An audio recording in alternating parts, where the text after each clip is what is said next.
नाजरीन, क्या हाल है? आप ठीक ठाक हैं? एक तो माजरत चाहते हैं कि काफ़ी तवील अरसे के बाद हम अब ये दोबारा वीलॉग का सिलसिला शुरू कर रहे हैं। बीच में कुछ अरसा गैप भी रहा है, कुछ इसमें निजी मसरूफियात वगैरह आप कह सकते हैं उसको। बहरहाल कोशिश करेंगे कि हम हफ्ते में कम से कम 1 या 2 दफ़ा ज़रूर वीलॉग करें और करंट अफेयर्स और जो मुल्क की सियासी सूरत हाल है या इंटरनेशनल अफेयर्स के ऊपर कोई ना कोई प्रोग्राम हम ज़रूर करें।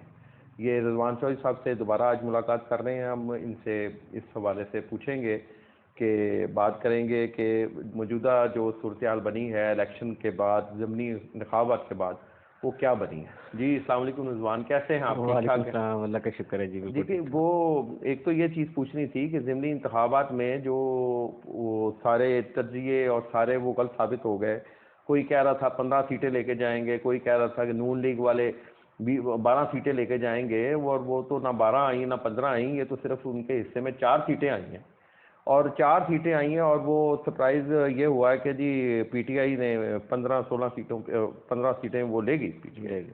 उसमें उसमें क्या आप सूरत हाल देख रहे हैं कि अब क्या चलने जा रहा है? आपको याद होगा, मैं पिछले व्लॉग में मैंने कहा था कि नून लीग को अच्छा खासा डेंट पड़ेगा, और अभी ऐसा डेंट पड़ा जो निकल नहीं सकता, वहाँ पीस ही लगेगा पूरा निकाल के।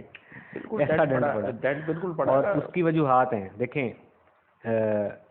एक एक तो चीज़ ये है कि खान साहब अपना नैरेटिव बिल्ड करने में कामयाब हो गए, और वो लोगों ने खरीदा भी। जो उन्होंने बेचा वो बिका, एक चीज़। दूसरी चीज़ ये कि नैरेटिव क्या नहीं है, प्रोपेगेंडा था ये खान साहब का। वट जो भी तरीका आता है प्रोपेगेंडा करने का। देखिए, दूसरे भी छुने काके तो नहीं है ना, सारी जिंदगी होगी उनको। ठीक है, उन लोगों ने इसको काउंटर किया ही नहीं, कर ही नहीं सके। उनका सोशल मीडिया बिल्कुल फेल रहा। पीटीआई का सोशल मीडिया बड़ा स्ट्रॉन्ग रहा। बड़े किए, मरियम नवाज साहबा ने, नून लीग ने बड़े जलसे किए। अच्छा, नहीं, लेकिन यहाँ मैं एक सिर्फ बात बनाऊँ, यहाँ सिर्फ नून लीग वर्सेस अपना पीटीआई थी। ये नून लीग वर्सेस इत्तेहादी जमातें नहीं थी। हाँ, बिल्कुल सही। आप इस चीज़ को समझ सकते हैं आप। देखें, नून लीग के साथ हुआ क्या। एक तो चीज़ ये कि इन्होंने जिन लोगों को टिकट दिए, वही लोग जो मुनहरफ हुए थे पीटीआई से, उन्हीं सबको टिकट दे दिए। और इनके अपने जो लोग, जो उम्मीदवार थे, जो बहुत अरसे से काम कर रहे थे यहाँ पे, उन्होंने सपोर्ट भी नहीं किया, उन्होंने कंपेन भी वैसे नहीं चलाई। एक तो ये वजह हुई है। दूसरी वजह मौजूदा महंगाई के आने से पहले इनके जो दावे थे, ये तो बड़े तजर्बाकार है ना, इनके तो दावे बहुत बड़े बड़े थे कि हम आने के बाद ये करेंगे वो करेंगे, हम तो बहुत बेहतर हैं, तजर्बाकार हैं। वो नाअहल हैं, उनको तो पता ही कुछ नहीं है, नए हैं। लेकिन ये तजर्बाकार होने के बावजूद इनके आने के बाद जो टॉप गियर लगा महंगाई को, एक तो वो चीज़ इनके अगेंस्ट गई। दूसरी चीज़, पता नहीं क्यों नून लीग का, मैं आपको बताऊं, हमेशा से ये पब्लिक की पार्टी है ही नहीं। इनकी गर्दनों में सरिया आ जाता है। अगर आपको गवर्नमेंट मिल गई थी तो आपके तमाम एमपी एमएनए को चाहिए था कि पब्लिक हो जाएं, पब्लिक में रहें, लोगों से मिलें। ये मिलते ही नहीं किसी को। इवन आपने इनकी कंपेन देखी है, पीटीआई की कंपेन देखी है, और आपने इनकी कंपेन देखी, ज़मीन आसमान का फ़र्क। पीटीआई के लोग डोर टू डोर गए हैं और बड़ी बेहतरीन कंपेन की है उन्होंने, जबकि नून लीग का कोई बंदा नज़र नहीं आता था। इसलिए वजह यही थी सबसे बड़ी कि जिन लोगों को इन्होंने टिकट दे दिए थे, जो वहाँ पे जो उम्मीदवार थे, बहुत देर से उम्मीदवार बने हुए थे, उन्होंने कंपेन में हिस्सा लिया ही नहीं। लेकिन रिजवान साहब, ये चीज़ मैं ज़रूर कहूँगा कि जी जो मुनहरिफ अरकान थे, उनको वोट, उनको जो टिकट दिए उन्होंने नून लीग वालों ने, वो मेरे ख्याल से एक मायदे का हिस्सा था। और ये तवक्को पहले की नहीं जा रही थी कि ज़मीनी इंतखाबात ऐसे आएंगे। अगर सुप्रीम कोर्ट का फैसला ना आता तो ये तो आइंदा इलेक्शन में उनको टिकटें मिलनी थी अगले साल। तो ये तो सुप्रीम कोर्ट का फैसला आया, ये नाअहल हो गए, इनकी रुकनियत ख़त्म हो गई, तो फिर इनको फौरी तौर पर इंतखाबात में जाना पड़ा, और वहाँ उन्होंने म्यूज़िक फेस किया अच्छा खासा। और मैं तो ये कहूँगा जी, खान साहब ने अच्छी तरीके से इसको प्रोपेगेंडा किया उसका, लेकिन एजेंडा उनके पास भी कोई नहीं है। मसाइल का हल खान साहब के पास भी नहीं है। वो मसाइल का हल सिर्फ ये समझते हैं कि जी सिर्फ मुझे इक़्तिदार मिल जाए तो मैं बड़ा कुछ ये कर दूंगा, वो कर दूंगा। तो पहले इक़्तिदार मिला तो उसमें क्या किया, आईएमएफ से जो मायदा किया गया था वो इम्प्लीमेंट अब ये गवर्नमेंट कर रही है। ना मैं नून लीग का तर्जुमान हूँ, ना मैं पीटीआई का। मैं तो सिर्फ जनरल ये बात कर रहा हूँ कि जो मायदे किए गए थे उस पर अमल दरामद किया इन्होंने। और इनको तो मैं समझता हूँ हुकूमत भी नहीं लेनी चाहिए थी नून लीग वालों इनको को इस गवर्नमेंट पोजीशन पे आके। मैं आपको एक चीज़ और बताता हूँ, थोड़ा सा मैं इसमें ऐड करता हूँ कि ये IMF के साथ निगोशिएट भी नहीं कर पाए, नहीं कर पाए और वो इस पोजीशन में भी नहीं थे मेरे ख्याल से। ठीक है। और जिस तरह से इनके गले में ढोल डाला गया, अब इनको बजाना है। अब देखे ना वो बिजली की अच्छा, कीमतों अब में आपका इजाफा हो रहा है। आपका क्या ख्याल है कि क्या बड़ी आसानी से बन जाएंगे चौधरी परवेज लाई साहब वज़ीर आला? नहीं बनेंगे, नहीं बनेंगे जी। इतनी आसानी से नहीं बनेंगे। देखिए जरदारी साहब आ गए यहाँ लाहौर, जरदारी साहब ने मुलाकात की चौधरी शुजात हुसैन से, उन्होंने उनसे गिला किया है कि ये ऑफ़र तो हमने आपको सबसे पहले दी थी कि हम परवेज़ लाई साहब को वज़ीर आला बनाते हैं, तो हमारी ऑफ़र में ऐसी कौन सी कमी थी कि आप लोगों ने पहले ये सारा गुत्थियाँ डाल के और अब आप फिर दोबारा से उस तरफ आ गए। तो बात तो उनकी भी ठीक है, तो पहले भी दे रहे थे उनको वज़ारत आला।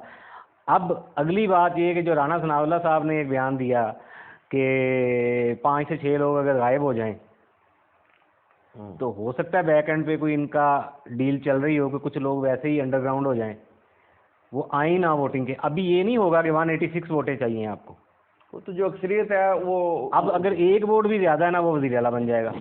अब तो फैसला यही है ना कोर्ट का कि अब ऐसा नहीं होगा कि आपको 186 वोट्स चाहिए पंजाब के की चीफ मिनिस्टरशिप के लिए। अब तो जिसके ज़्यादा वो एक वोट भी ज़्यादा हुआ वो जीत जाएगा। तो अब ये कोशिश ये करेंगे ज़्यादा से ज़्यादा लोगों को कि वो भी करेंगे कोशिश, ये भी करेंगे कोशिश। देखिए एक चीज़ तो मैं ज़रूर कहूँगा, मोरली तौर पे जो मोरली अखलाकी बुनियादों पर जो मुहरिफ अरकान थे वो जिन्होंने जो नून लीग के साथ शामिल हुए, वैसे तो असूली तौर पे तो उन्होंने अपनी पार्टी से की बगावत, ठीक है ना। बिल्कुल वो बिल्कुल साइड पे हो गए, अखलाकी कदरें खो दी उन्होंने। बिल्कुल। और ऐसी कदरें जब खोई हैं तो फौरी तौर पे आपने उन्हीं को ये टिकटें दे दी। हालांकि चाहिए ये था कि उनको ये कहा जाता कि आपको आइंदा इंतखाबात में हम टिकटें दे देंगे, तो इस वक्त हमारे हमारे जो वर्कर्स हैं हम उनको टिकटें दे के इन सीटों पे मुंतखब कराएंगे। देखें for the time being for 1 year. मैं आपको एक चीज़ बताऊं, यहाँ पे लेकिन आप ऐसा नहीं हुआ। यहाँ पे आप ये स्टैंडर्ड सेट इसलिए नहीं कर सकते कि इस मुल्क की ये रवायत है, हमेशा से लोटे लिफाफे बिकते रहे, मंडियाँ हमेशा से लगती रहीं। अब आप देखें कभी मरी में लगती रहीं तो कभी इलेक्शन से मैं थोड़ी बात हाँ आपकी जी। काटूंगा, फिर आपके दोबारा करते हैं। 16 तारीख को परवेज लाई साहब ने 2 मुस्लिम लीग नून के अरकान के इस्तीफे मंजूर करने का दावा किया, ठीक है। अब ये भी मोरली तौर पे गलत चीज़ है बिल्कुल कि आप उनके अरकान को अपना दबाव के ज़रिए जिस तरह भी या प्यार से या जिस तरीके से या लालच दे के मुबैना तौर पर या कोई ऐसी चीज़ चलती है वो कि उनको साइड पे कर दें या इस्तीफ़ा दे दें, बड़े फ़ख्र से वो बता रहे हैं। तो मोरली तौर पे तो फिर मैं तो कहता हूँ उनके भी कोई अच्छे मोरल्स नहीं है। नहीं, सारे एक जैसे हैं। और शेख रशीद साहब की वो ऑडियो लीक हो गई है ना वो शरकपुरी साहब के बारे में, तो उसके बाद शरकपुरी साहब फौरन टीवी पे आए और उन्होंने काउंटर किया। देखिए जी, इतनी चीज़ ज़रूर करता हूँ लोगों को कि तहकीक ज़रूर करें। ना मैं PTI से हमारा ताल्लुक है, ना हमारा नून लीग से है, ठीक है जी। लेकिन अगर ये कहें कि जी ये दूध के धुले हुए हैं खान साहब, तो ये चीज़ हम नहीं मानेंगे। ना उनकी पार्टी दूध की धुली हुई है, जिस तरीके से वो उनको मोरली तौर पे बताया जाता है। सारे मुख्तलिफ पार्टियों से इकट्ठे किए गए ये पूरा एक गुलदस्ता बनाया गया था पिछले ये इंतखाबात में 2018 के, वो गुलदस्ता बना के खान साहब के हवाले कर दिया गया था कि लें जी आप चलाएं। अब वो हर चीज़ इस्टेब्लिशमेंट पर डाल रहे हैं कि जी ये इलेक्शन कमीशन जो कमिश्नर है ये भी मुबैना तौर पे इस्टेब्लिशमेंट की ख्वाहिश थी। तो ये तो मेरे ख्याल से अब गलत बात अच्छा, एक बड़ी इंपॉर्टेंट चीज़ मैं आपके सामने करना चाहूँगा बात। जो मौजूदा चीफ इलेक्शन कमिश्नर है, इनके बारे में इलेक्शन से पहले जो बयानिया था इमरान खान साहब का, आज भी वही है। क्यों? कभी इसके ऊपर ज़रा सोचें कि अभी तो इलेक्शन बड़ा फेयर हुआ, मेरा ख्याल है पाकिस्तान की तारीख में फेयर तरीन इलेक्शन था ये ज़िमनी इलेक्शन जी जो हुआ, टर्न आउट भी बड़ा अच्छा, टर्न आउट भी ठीक रहा। अच्छा, अभी इमरान खान साहब क्यों चीफ इलेक्शन कमिश्नर को हटाने के चक्कर में क्यों उनको? मेरे ख्याल से फॉरेन फंडिंग केस जो लटका हुआ है। नहीं, फॉरेन फंडिंग केस भी है। मैं आपको एक चीज़ बताऊं जो मेरा अपना पॉइंट ऑफ व्यू है, हो सकता है गलत भी हो, कि इस दफ़ा जो पीछे बैठे हुए लोग हैं ना, जो मुख्तदर हल्के जिनको कहा जाता है, जो ताकतवर लोग हैं, जो इनको लाते और ले जाते हैं, उनकी स्ट्रेटजी कुछ मुझे इस तरह की लग रही है कि इस दफ़ा ज़िमनी इलेक्शन के अंदर पीटीआई को सीटें लेने दें, किसी किस्म का कोई रोल प्ले ना करें। जनरल इलेक्शन में देखेंगे इनको। असल तो उनका वही है ना कि जनरल इलेक्शन के अंदर जिस पार्टी को उन्होंने लाना है। बिल्कुल आप सही कह रहे हैं, लेकिन देखें रिजवान साहब, एक चीज़ मैं ज़रूर कहूँगा, जो पिछले इलेक्शन भी थे, that was not fair and free election. मैं आरटीएस बैठा, जो पोजीशंस बनी, जो उस टाइम सूरत बनी थी, मैं किसी पार्टी का तर्जमान नहीं हूँ, लेकिन जो उस वक्त पंजाब में किया गया या हुआ, वो इनको इक़्तिदार में लाया गया था। पूरी तरह नहीं दिया गया। बिल्कुल 100% बात है। मेरे अपने काफ़ी दोस्त हैं, ये और तो पीटीआई वाले भी बड़े अच्छी तरह समझते हैं कि कितने वो साफ हैं, कितने हाजी हैं ये लोग भी। फॉर्म 45 नहीं समझना दिए चाहिए इन चीज़ों को, कि ये तहकीक करें तो फिर आप बात करें इसके मामले की। अच्छी लीडरशिप पाकिस्तान को मिलनी चाहिए। पाकिस्तान को इस टाइम ज़रूरत है कि एक अच्छी लीडरशिप पाकिस्तान को मिले। ये ज़रूरी नहीं है कि अच्छी लीडरशिप सिर्फ खान साहब ही दे सकते हैं या कोई और नहीं दे सकता। हम तो कहते हैं कोई और अच्छा बंदा आ जाए जो अच्छी लीडरशिप दे सके। ज़रूरी नहीं है शरीफ बरादरान ही अच्छी लीडरशिप लाएंगे। कोई अच्छा लीडर उभरे जो पाकिस्तान को मसाइल के दलदल से निकाले और इसके हालात बेहतर करे। और लकीर के फ़कीर बने हुए हैं वननेस के जी क्या बात है जी, कितने ज़बरदस्त तरीके से जीत गए। मुल्क का ढांचा इन्होंने हिला के रख दिया। नाअहली की वजह से मामला फहमी कोई नहीं थी। अच्छा, वैसे अगर रियलिटी में देखें, जीते ये भी नहीं है। पीटीआई जीती ज़रूर है, लेकिन जीते ये भी नहीं है। अपनी 20 सीटों में से 5 खो दी हैं इन्होंने। हाँ जी, ये नून लीग ने का बयानिया यही है। और वो बाकी ये बात, ये नून लीग का हो ना हो, ओवरऑल अगर आप वैसे देखें कि ये सीटें तो 20 की 20 पीटीआई की थी, तो उसमें से 5 चली गई। 5 लूज की हैं जी इन्होंने, 5 लूज कर दी हैं। 5 इन्होंने लूज की हैं। अब आगे इलेक्शन में, और ये मेरे ख्याल से 22 तारीख को ये पीटीआई की झोली में इक़्तिदार इतनी आसानी से नहीं डाला जाएगा कि भी ये मामला चलेंगे। अभी सारा कुछ चलेगा। सियासी शतरंज बिछाई गई है। सरदारी साहब भी इधर बैठे हुए हैं, मामला देख रहे हैं कि किस तरीके से करवट ऊँट बैठता है, क्या मामला चलते हैं। आपका क्या ख्याल है रिजवान इस बार? नहीं, मैंने पहले ही बता दिया है कि इतना आसान नहीं है कि बड़ी आसानी से परवेज़ इलाही साहब हाँ, अगर आज वो इनकी ऑफ़र कबूल कर लेते हैं, जो इनकी मुलाकातें हो रही हैं और बैकडोर से भी इनके राब्ते हैं, आज अगर वो इनकी मुलाकात इनकी ऑफ़र कबूल कर लेते हैं नून लीग की, तो मेरा ख्याल है फिर तो बड़ी आसानी से बन जाएंगे। फिर तो प्लेट में रख के दे देंगे। अच्छा, मैं ये सोच रहा हूँ कि मुस्तकबिल का मौरिख क्या लिखेगा ऐसी सियासत के बारे में, ऐसे सियासतदानों के बारे में जो सिर्फ मफादात के गिर्द घूमते हैं। आप मुझे ये बताएं, आपने अपने मुल्क की हिस्ट्री पढ़ी? क्या वो ठीक है? History is always written by powerful people. बिल्कुल ठीक। हमें शुरू से बहुत सारी चीज़ें गलत पढ़ाई जाती रही। आज भी आपको रियलिटीज़ बताई ही नहीं जाती, जो कि बड़ी ही तकलीफ दें अगर आप इन डेप्थ में जाएं और थोड़ी रिसर्च करें उसके ऊपर। तो बहरहाल वो बातें फिर किसी वक्त करेंगे। अब तो ये भी कुछ इल्ज़ाम लग रहे हैं कि जी मुबैना तौर पे कुछ नून लीग के किसी एक रुकने असम्बली ने ये इल्ज़ाम लगाया कि जी पीटीआई की तरफ से मुबैना तौर पे 10 करोड़ रुपए की ऑफ़र की गई है कि मामला ये इलेक्शन ये जो वोटिंग होनी है इसमें।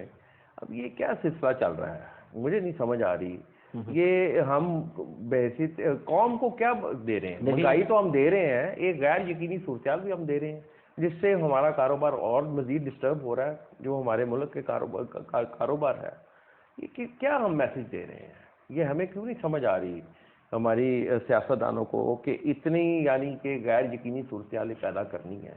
अब जाहिर है कि अगर परवेज़ इलाही साहब वज़ीर आला नहीं बनते तो जाहिर है सियासी बुरहान तो रहेगा। आप ये देखें, डॉलर 225 पे चला गया। नहीं, ये मुझे तो लगता है 250 पे जाएगा जी। ठीक है, और लग रही है ये थोड़े दिन की मैं बात आपको बताने लगा हूँ। चंद दिन के अंदर अंदर 25% आपके लोन इंक्रीज़ हो गए जो आपने दुनिया से लिए हुए हैं। यानी आपने 100 रुपये लिया हुआ था, अब आपने 125 वापस करने हैं। ये चंद दिन की मैं आपको सिनेरियो बता रहा हूँ कि चंद दिन पहले तक अगर 100 रुपया देना था आपने, तो आज 125 देने हैं आपने। और अगर आप पूरे पिछले 3-4 माह का लगाएं और पूरे 3 साल का लगाएं, तो मेरा ख्याल है कि मोर देन डबल हो गया। मेरे ख्याल से तो रिजवान साहब इनको फौरी इलेक्शन पे, आम इंतखाबात पे चले, लेकिन ये जाएंगे नहीं। ये पता नहीं, मतलब सीट के ऊपर बैठ के इनको क्या नशा मिलता है, नहीं नशा क्या मजा आता है, पता नहीं क्या इनकी सोच है या कुछ। और ये अगर नहीं जाएंगे ना, ये मैं आपको बता दूं, अगर ये नहीं जाएंगे ना, ये प्रोलॉन्ग करेंगे, तो ये जितनी सीटें नून लीग ने अभी लूज़ की हैं ना, ये इससे बड़ी तबाही के लिए तैयार हो जाएं।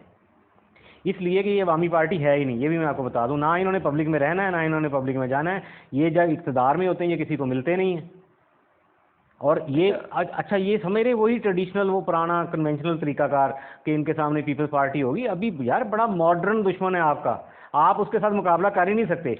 मैं आपको बताऊंगा ये पीटीआई का मुकाबला नहीं कर सकते अगर फेयर इलेक्शन हो, किसी भी महाज पे नहीं कर सकते, ना ये सोशल मीडिया पे कर सकते हैं। देखें अभी आप इल्ज़ाम किसको दे सकते हैं, अभी जो इनकी नाकामी हुई किसी को इल्ज़ाम नहीं दे सकते ना, क्योंकि मरीम नवाज साहिबा ने कहा जी सोशल मीडिया मैं खुद देखूंगी, लेकिन सोशल मीडिया फेल है बुरे तरीके से इनका।